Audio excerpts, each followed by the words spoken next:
Morning વિદ્યાર્થી મિત્રો, નવા વર્ષમાં બધાને હેપી ન્યૂ યર અને ખૂબ ખૂબ અભિનંદન। નવું વર્ષ આપણું સુખ સમૃદ્ધિ અને આરોગ્યમય રહે તેવી ભગવાનને પ્રાર્થના સાથે આપણે હવે નવા વર્ષની શરૂઆત કરીએ। જુઓ, હવે ધોરણ 6માં આપણે નવા સત્રનો અભ્યાસક્રમ લેવાનો છે, પરંતુ આપણે એક પ્રકરણ બાકી છે પહેલા સત્રનું, એ છે પૂર્ણાંક સંખ્યા। એ પૂર્ણાંક સંખ્યાઓ છે એનું તમારે આગળ શીખવામાં આવશે, એટલે આપણે ટૂંકમાં આ પ્રકરણને પૂર્ણ કરી અને પછી આપણે આગળના પ્રકરણ પર જઈશું। તો પૂર્ણાંક સંખ્યામાં આપણે શું શીખવાનું આવે છે? તો પૂર્ણાંક સંખ્યામાં સૌથી પહેલા આવશે સંખ્યા રેખા। સંખ્યા રેખા એટલે શું? તો ગણિતમાં એક એવી સમજ છે કે એક એવી રેખા દોરવામાં આવેલી છે જેના પર તમામ સંખ્યાઓ છે। રેખા એટલે શું એ તો આપણે આગળના પ્રકરણમાં શીખી ગયા છીએ। એક સીધી લીટી જેને આપણે રેખા કહીએ છીએ।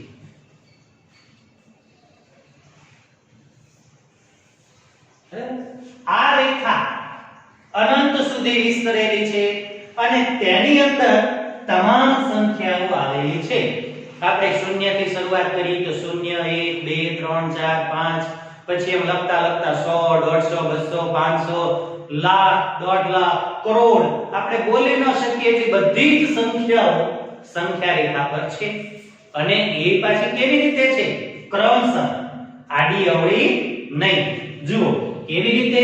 તો આપણે અહીંથી શરૂઆત કરીએ કે અહીંયા સૌથી શૂન્ય છે, બરાબર? તો એનાથી પછી ક્રમશઃ સંખ્યાઓ આગળ વધે છે। 1 2 એના પછી 3 એના પછી 4 એના પછી 5 6 7 8 આમ અનંત સંખ્યાઓ છે। અનંત એટલે આપણે ગણી ન શકીએ ત્યાં સુધી, પરંતુ આપણને અહીંયા મર્યાદા છે, આપણે આનાથી જ આજે આગળ દોરી શકતા નથી। આપણું બોર્ડ અહીંયા પૂરું થઈ જાય છે એટલે આપણે અટકાવી દીધું, બાકી સંખ્યાઓ તો એ રીતે આગળ અનંત છે। તો એક વસ્તુ નક્કી થાય કે આપણે અહીંથી જેમ જેમ જમણી બાજુ જતા જઈએ એમ મોટી મોટી સંખ્યા આવતી જાય છે। જો 1 કરતા 2 મોટી સંખ્યા, 2 કરતા 3 મોટી સંખ્યા, 3 કરતા 4 મોટી સંખ્યા, એમ આપણે શૂન્યથી અથવા તો સંખ્યા રેખા પર જમણી બાજુ જતા જઈએ એમ આપણને મોટી સંખ્યા મળે। અને એ જ રીતે સંખ્યા રેખા પર આપણે ડાબી બાજુ આવીએ એમ આપણને ક્રમશઃ નાની નાની સંખ્યા મળતી જાય। જો 8 છે, એનાથી નાની 7 છે, એનાથી નાની 6 છે, એમ સંખ્યા મળે। અને ક્યાં આવી જાય? શૂન્ય। શૂન્ય એ શું થઈ જાય? સંખ્યાઓ પૂરી એમ થાય ને? પણ એવું નથી થતું। તો એના પછી પણ સંખ્યાઓ છે। શૂન્ય પછી કઈ સંખ્યા આવે? શૂન્ય પછીની કોઈ સંખ્યા નથી શીખ્યા, તો એના પછી આવે અને એ સંખ્યા છે -1 -2 -3 -4। જો અહીંયા છે ને આપણે શૂન્ય થી આમ 1 2 3 4 5 એમ આમ ક્રમશઃ લખતા ગયા। અહીંયા આપણે શું કર્યું? આમ ડાબી બાજુથી શૂન્ય થી -1 -2 -3 -4 આમ લખવાની શરૂઆત કરી। આમાં ઊંધા ક્રમમાં લખાશે માઈનસમાં -5 -6 -7 -8। અહીંયા આપણું બોર્ડ પૂરું થઈ જાય છે એટલે આપણે અહીંયા અટકાવી દઈએ। જે રીતે આ બધી જે સંખ્યાઓ છે એને ધન પૂર્ણાંકો કહેવાય।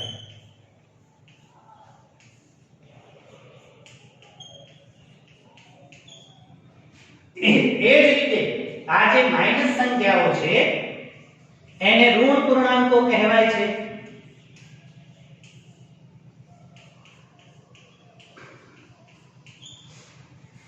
તો શૂન્ય થી જમણી બાજુના ધન પૂર્ણાંકો અને શૂન્ય થી ડાબી બાજુની બધી જે સંખ્યાઓ છે એ ઋણ પૂર્ણાંકો ગણાય છે।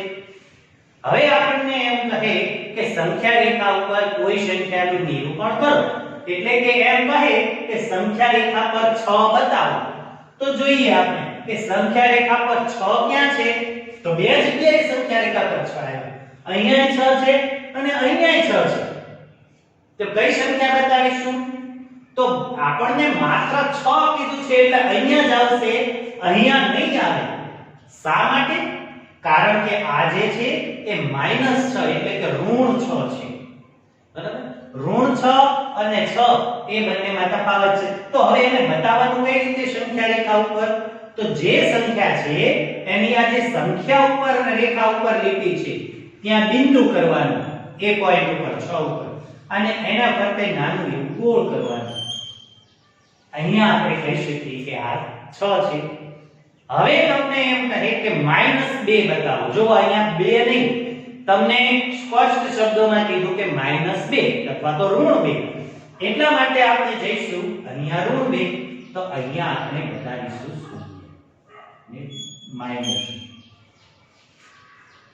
હવે આપણને એક પ્રશ્ન એ થાય કે આપણે નાનપણથી સંખ્યાઓ શીખતા આવ્યા, તો એમાં ક્યારે 1 થી શરૂઆત કરીને આપણે 100 એકડા શીખા, 1 2 3 4 5, તો એમાં ક્યાં માઈનસના એકડા તો આવતા જ નથી. તો ને માઈનસ સંખ્યાઓ હોય પણ નહીં. હવે આપણે જો સંખ્યાની ગણતરી કઈ રીતે કરીએ, જુદી જુદી રીતે સંખ્યાનો ઉપયોગ કરીએ છીએ. કેટલી પેન્સિલ છે એમ તમને પૂછીએ તો કોઈ એમ કહે મારી પાસે 5 પેન્સિલ છે. બરાબર? કોઈને એમ પૂછીએ કે તમારી પાસે કેટલા રૂપિયા છે, તો એમ કહે કે 20 રૂપિયા છે. તો હવે આમાં માઈનસ ક્યાં આવે? કોઈ એમ કહે મારી પાસે -20 રૂપિયા છે, કોઈ નથી કહેતું.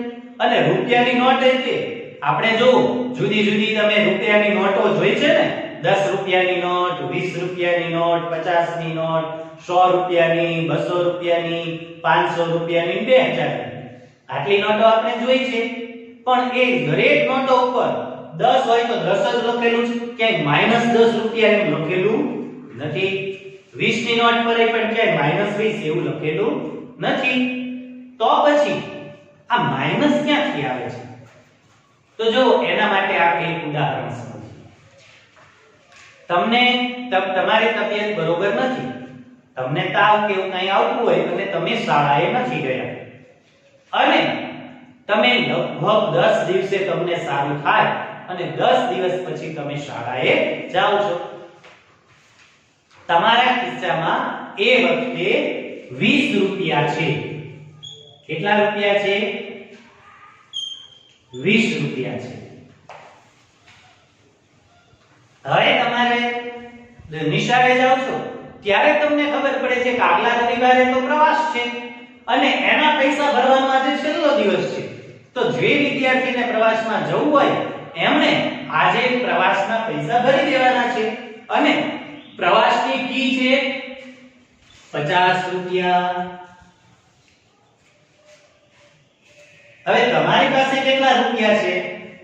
20 રૂપિયા. તમારે શાળામાં ભરવાના છે કેટલા? 50 રૂપિયા. તો હવે તમે કેમ ભરશો? અને બીજું, તમારું ઘર શાળાથી દૂર છે, તમે ઘરે લેવા જઈ શકો એમ નથી. તો તમે શું કરશો? તો જુઓ, તમારો કોઈ મિત્ર હોય અને એની પાસે હોય પૈસા, તો તમે એની પાસેથી લેશો કે ભાઈ મને આજનો દિવસ તું મને પૈસા આપ. તો એ તમને પૈસા આપશે. એ જે તમને પૈસા આપશે, તમારે કેટલા રૂપિયાની જરૂર પડશે? 30 રૂપિયાની. બરાબર? અને તમને 30 રૂપિયા આપશે એટલે 20 રૂપિયા તમારી પાસે છે, 30 રૂપિયા તેને આપ્યા અને બંને ભેગા કરીને તમે શાળામાં 50 રૂપિયા જમા કરાવી દીધા. એટલા માટે તમે આવતા રવિવારે પ્રવાસમાં જઈ શકશો. હવે તમારી પાસે પ્રશ્ન આવ્યો, હવે તમે શાળાએથી ઘરે ગયા તો તમારી પાસે કેટલા રૂપિયા છે? કાંઈ નથી, શૂન્ય. હવે તમારા ખિસ્સામાં રૂપિયા વધ્યા છે? નથી વધ્યા, કારણ કે 20 રૂપિયા હતા એ તો તમે શાળામાં જમા કરાવી દીધા. ઉપરાંત તમારા મિત્ર પાસેથી પણ તમારી પાસે 30 રૂપિયા લીધા છે ને, અને એને એ તમે શાળામાં જમા બેને થઈને 50 રૂપિયા જમા કરાવેલા છે. તો હવે જો તમે એમ કહો કે તમારી પાસે કેટલા રૂપિયા છે અને જો તમે એમ કહો ને કે 0 રૂપિયા, તો તમારો જવાબ ખોટો પડે. તો આપણને શા માટે ખોટો? નથી તો નથી જ. 20 રૂપિયા હતા એ જમા કરાવી દીધા, હવે ક્યાં પૈસા લીધા છે? પણ તમારી પાસે 0 રૂપિયા છે એમ ન કહેવાય. તો કે તો તમારી પાસે -30 રૂપિયા છે. હવે આપણને પ્રશ્ન એમ થાય, લે રૂપિયાની નોટમાં કોઈથી માઈનસ હોય? માઈનસ રૂપિયાની વાળી નોટ ક્યાંથી લાવી? એ તો મળે જ નહીં. મળે? પણ જુઓ, આ -30 રૂપિયા એટલે શું? તમારી પાસે અત્યારે એક પણ રૂપિયો નથી, બરોબર? 0 રૂપિયા છે, પણ તમારે 30 રૂપિયા તમારા મિત્રને દેવાના બાકી છે. બાકી છે ને? ઘરેથી તમને બીજા દિવસે 30 રૂપિયા આપે તમારા મમ્મી કે પપ્પા, તો એ 30 રૂપિયા તમે વાપરી શકો? ન વાપરી શકાય, કારણ કે પહેલા તો આપણે જેની પાસેથી લીધા છે એને પરત આપવા પડે. એ પહેલા વપરાય નહીં.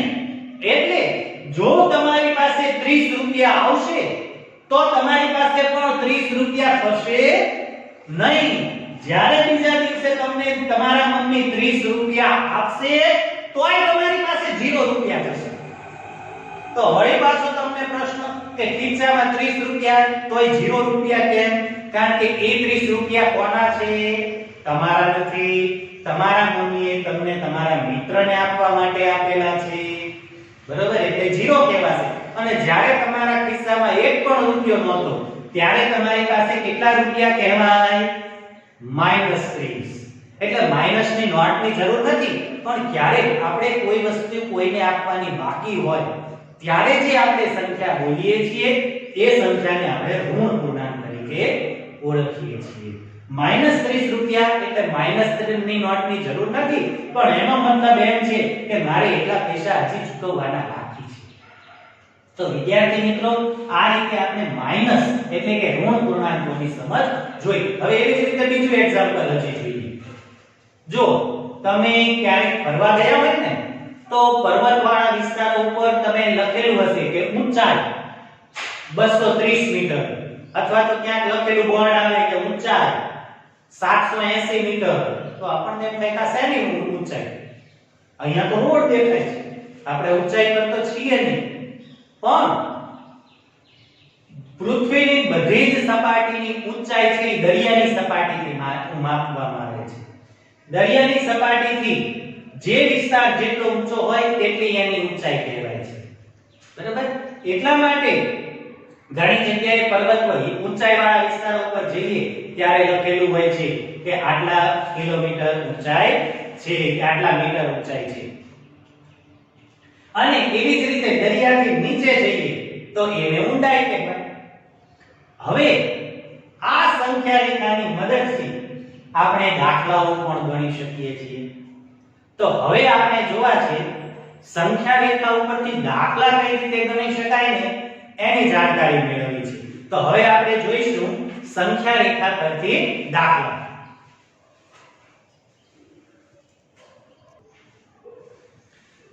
તો વિદ્યાર્થી મિત્રો, હવે આપણે સૌથી પહેલો દાખલો જોઈએ કે 2 + 3.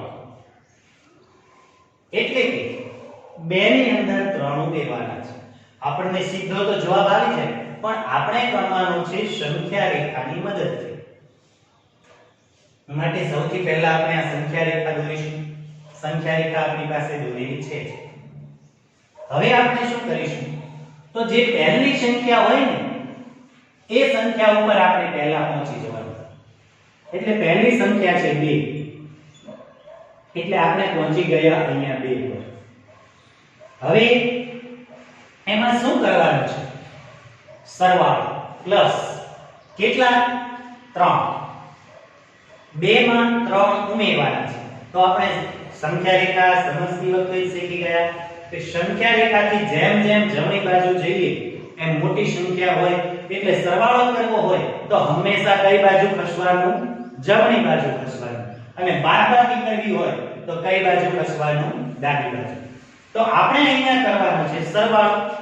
તો 2 માં 3 ઉમેરવાના છે. તો 2 પછીની જેટલી સંખ્યા ઉમેરવાની હોય એટલી સંખ્યા જમણા અંક તરફ ખસવાનું. આપણે 3 ઉમેરવા છે તો 2 પછી 3 અંક ખસવાનું.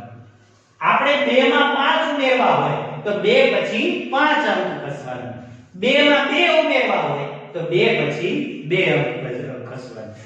તો અહીંયા આપણે ઉમેરવા છે 3, તો 2 પછી 3 અંક ખસીએ તો આ 2 તો છે જ, એના પછી આ 1 આ 2 અને આ 3 ત્રણ અંક ખસીએ એટલે અહીંયા પહોંચીએ તો આ જે છે એ આપણને મળ્યો જવાબ 2 એની અંદર 3 ઉમેર્યા એટલે ઉપર જવાબ લખીએ મળે કેટલા 5 બરોબર છે વિદ્યાર્થી મિત્રો આ રીતે આવડે દાખલા હજી એક બીજું એક્ઝામ્પલ જોઈ લઈએ તમને આપેલું હોય -4 વત્તા 5 તો શું કરવું તો જો પહેલી સંખ્યા કઈ છે -4 પહેલા તો જે સરવાળામાં પહેલી સંખ્યા હોય ત્યાં પહોંચી જ જવાનું એટલે કે ત્યાં -4 છે અહીંયા એટલે આપણે સૌથી પહેલા પહોંચીશું ત્યાં હવે આપણને શું કહ્યું છે પ્લસ એમાં ઉમેરવાના છે કેટલા 5 એટલે સરવાળો કરવાનો છે કઈ બાજુ ખસવાનું જમણી બાજુ કેટલા અંક 5 તો આપણે -4 છે એનાથી 5 અંક જમણી બાજુ ખસીએ તો આ 1 2 3 4 અને 5 આ 5 અંક આપણે જમણી બાજુ ખસ્યા તો આ થયું આપણે -4 વત્તા 5 તો આપણને જવાબ મળે છે કેટલો 1 તો આ છે 1 એટલે આ દાખલા એકદમ સહેલા છે પરંતુ જો ક્યારેક માઈનસ સંખ્યા આવે તો શું કરવું એ પણ આપણે જોઈએ માની લો કે તમને એમ કહ્યું હોય કે 3 વત્તા -4 બરોબર હવે આ દાખલો આપણે જોઈ લઈએ આ બે દાખલા હું ભૂસી નાખું છું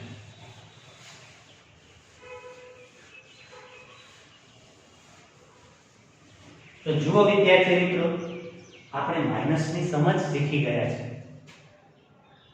જ્યારે આપણી પાસે ઋણ પૂર્ણાંક હોય ત્યારે વસ્તુ ઊંધી થઈ જાય જો તમારે 30 રૂપિયા દેવાના બાકી છે તમારા ભાઈને પ્રવાસમાં નહોતું જવું એટલા માટે એની પાસે પૈસાય નથી અને એને પ્રવાસમાં જવાના પૈસા ભરેલાય નથી ઘરેથી તમને બંનેને 50 રૂપિયા આપ્યા માની લો તો શું થશે તમારા ભાઈ પાસે કેટલા રૂપિયા થશે 50 ના 50 પણ તમારી પાસે કેટલા થશે 50 રૂપિયા આપ્યા પણ પહેલેથી -30 તો હતા જ એટલે તમારી પાસે વધશે માત્ર 20 રૂપિયા એટલે ઋણ પૂર્ણાંકો છે એ જે છે એ બાદ કરવા પડે એટલે પહેલા જ આપણે સમજી લઈએ કે 3 તો આ 3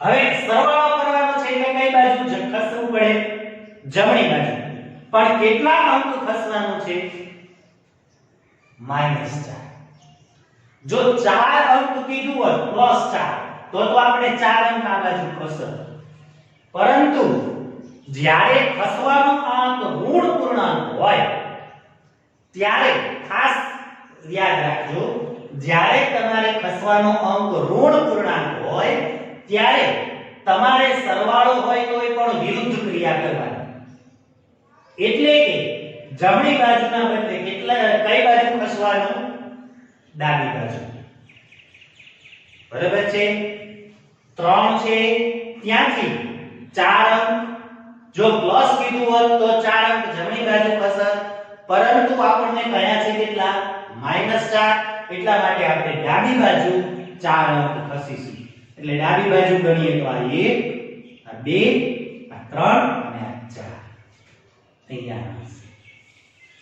અહીંયા આપણે લખીશું 3 વત્તા -4 એટલે જવાબ આવશે -1 હવે આપણે આપણી રીતે વિચારીએ કે જો 3 રૂપિયા આપણી પાસે છે અને આપણને કોઈ કેમ કહે કે -4 રૂપિયા આપો એટલે કે આપણને કોઈને 4 રૂપિયા આપવાનું કહે તો આપણી પાસે આપણે કેટલા રૂપિયા આપી શકીએ 3 બરાબર 4 રૂપિયા આપણી પાસે છે નહીં તો આપણે કેટલા રૂપિયા આપી શકીએ 3 1 રૂપિયો આપણે કોની પાસેથી લેવો પડે બીજા પાસેથી એટલે જો આપણે એને 4 રૂપિયા આપીએ તો આપણી પાસે કેટલા રૂપિયા થાય -1 સમજ પડી એટલે જ્યારે આવી રીતે માઈનસનો દાખલો હોય ત્યારે આપણે સરવાળો કરવા માટે પણ વિરુદ્ધ ડાબી બાજુ ખસવું પડે ફરીથી એક દાખલો જોઈ લઈએ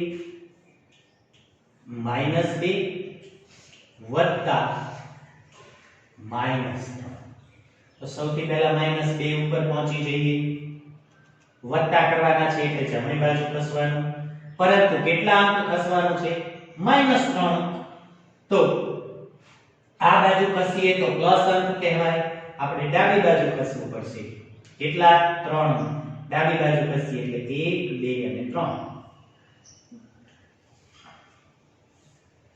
-2 વત્તા -3 જવાબ શું આવ્યો ક્યાં પહોંચ્યા આપણે -5 આ કેવી રીતે થયું તો જો આપણે સમજીએ કે આગલા દિવસે તમે કોઈની પાસેથી 2 રૂપિયા લીધા છે તમારી પાસે કાંઈ નથી બરોબર 2 રૂપિયા હજી દેવાના બાકી છે અને એમાં આજે બરોબર એવું બન્યું કે તમે પેન્સિલ ઘરેથી લાવવી ભૂલી ગયા અને તમારે પેન્સિલ લેવી છે તો તમે તમારા મિત્રને કહેશો ભાઈ મને 3 રૂપિયા દે હું પેન્સિલ લઈ લઉં તો તમે એની પાસેથી 3 રૂપિયા લઈ અને પેન્સિલ ખરીદશો તો પહેલા 2 રૂપિયા દેવાના બાકી જ હતા એમાં પાછા બીજા 3 રૂપિયા આપવાના વધ્યા એટલે કેટલા થયા -5 બરોબર ફરીથી એક દાખલો જોઈએ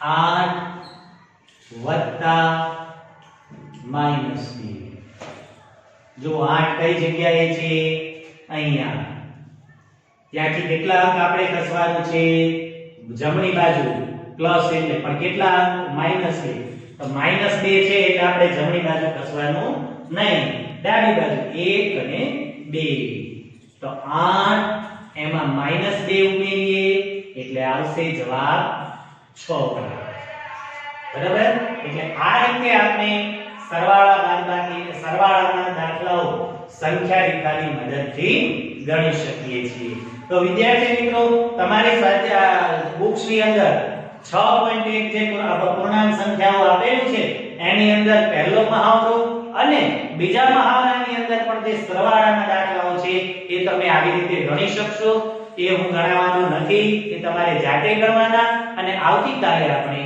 સંખ્યા રેખાની મદદથી બાદબાકીના દાખલાઓ